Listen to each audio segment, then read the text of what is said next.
students, welcome to session number 6 in module number 2, diesel engine power plant power system. In this video I'm going to explain engine lubrication system. Okay, so we are going to learn what is the engine lubricating system, why it is essential, and how it will works, and what are the types of lubricating systems. Okay, engine lubrication system. So lubrication is the admittance of oil between two surfaces having a relative motion. So we will see what is the purpose of lubrication, or a necessity of lubricating system or lubrication.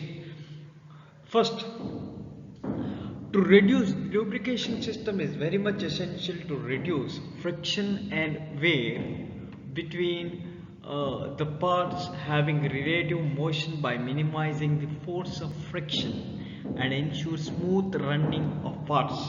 There should not be any kind of friction. If there exists friction, then heat releases, so it will heat the relative moving parts. Okay, so we have to reduce the friction so that we can reduce the frictional heat. Okay.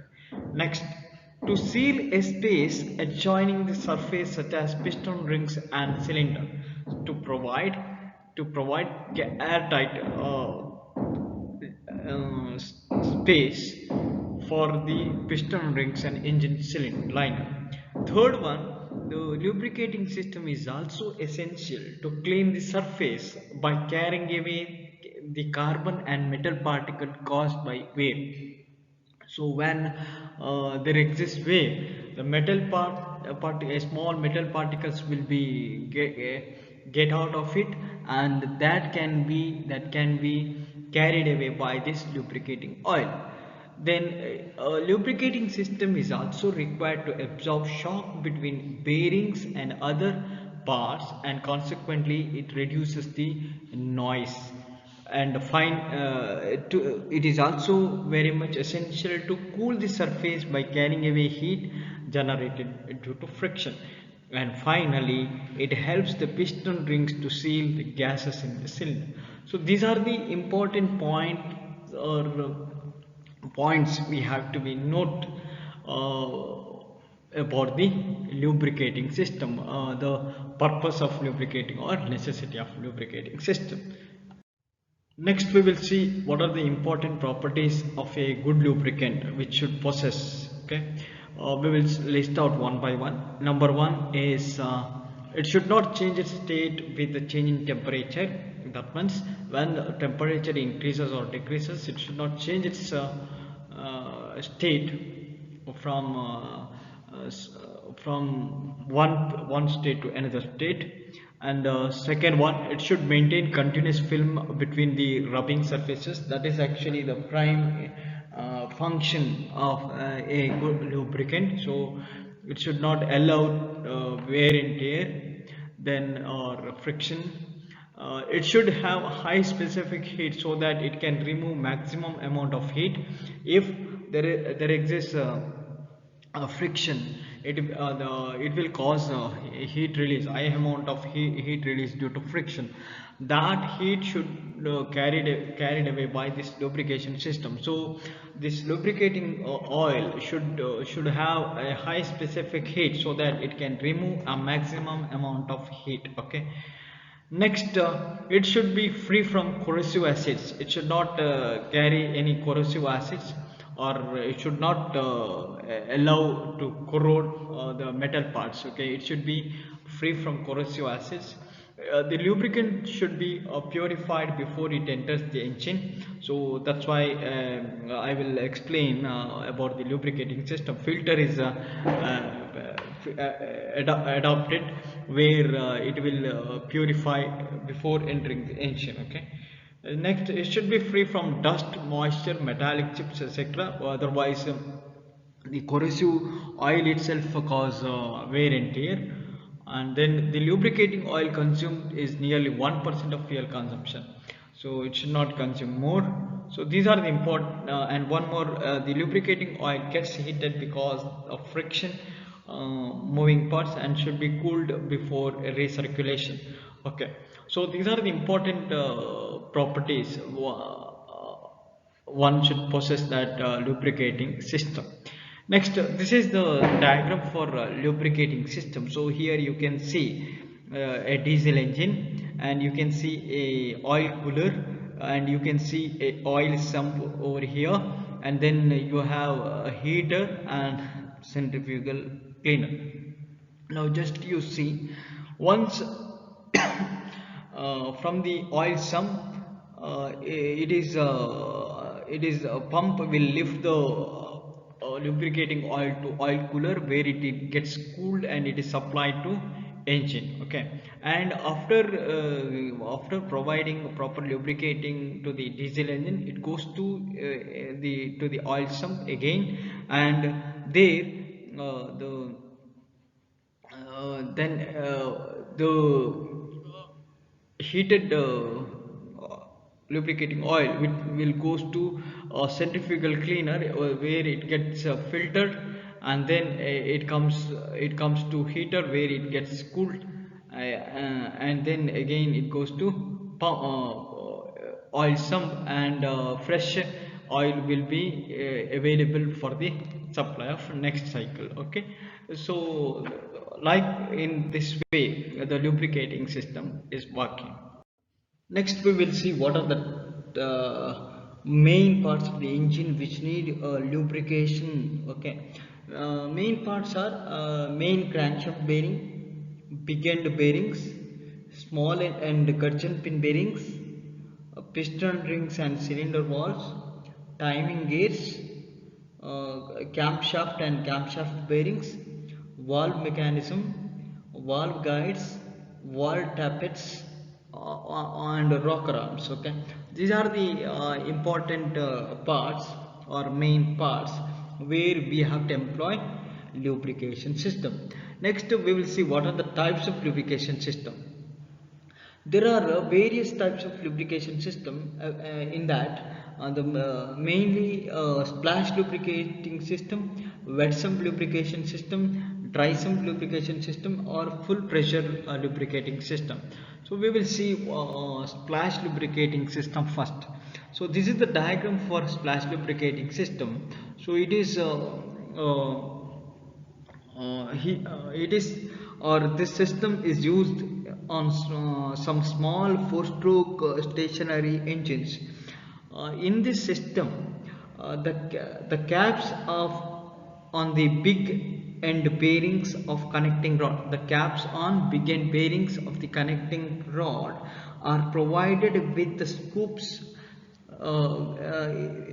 in which when the connecting rod is in the lowest position, it will just dip in the oil troughs.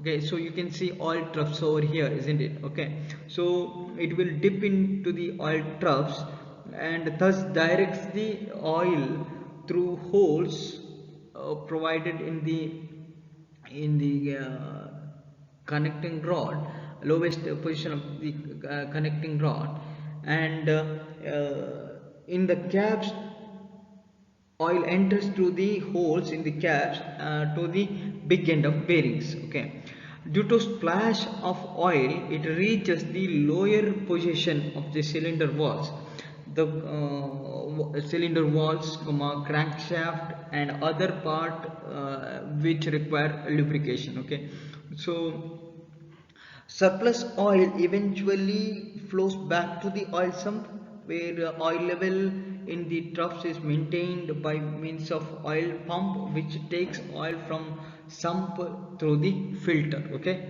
so splash system is suitable for low and medium speed engines having moderate bearing load pressures. Okay, for high performance engines, which is normally operate at high bearing pressures and rubbing speeds, this system does not serve the purpose. Okay, only for medium and low speed engines it will serve the purpose. Okay, this is about a splash lubricating system.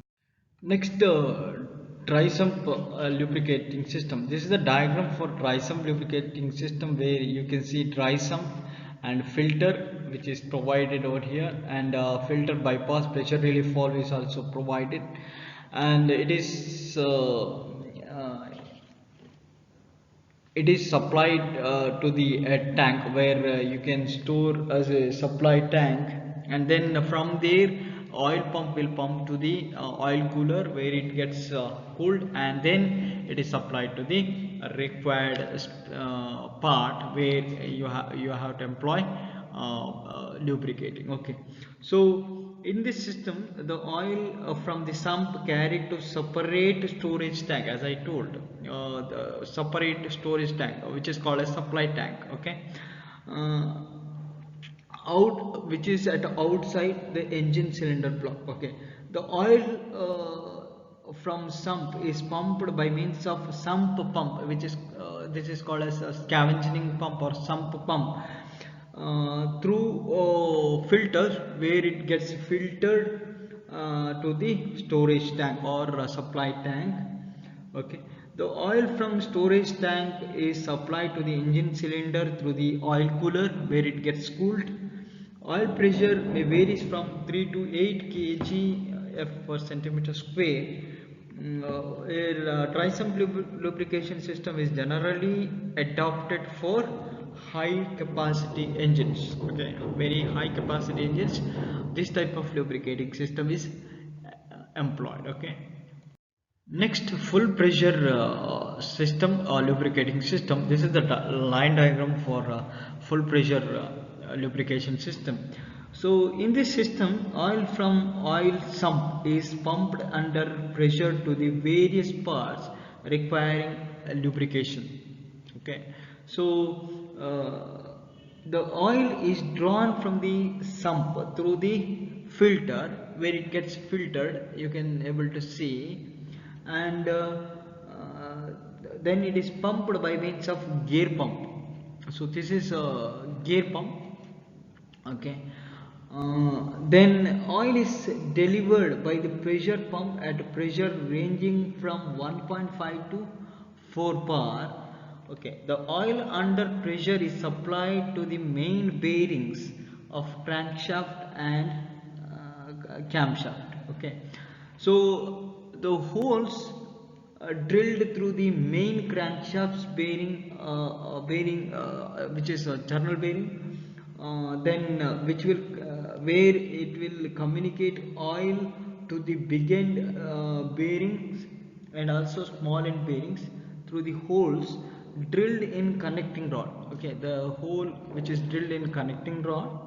Then a pressure gauge is provided to confirm the circulation of oil to the various parts of the engine. Okay, a pressure regulating valve is also provided on the delivery side of this pump to prevent excessive pressure.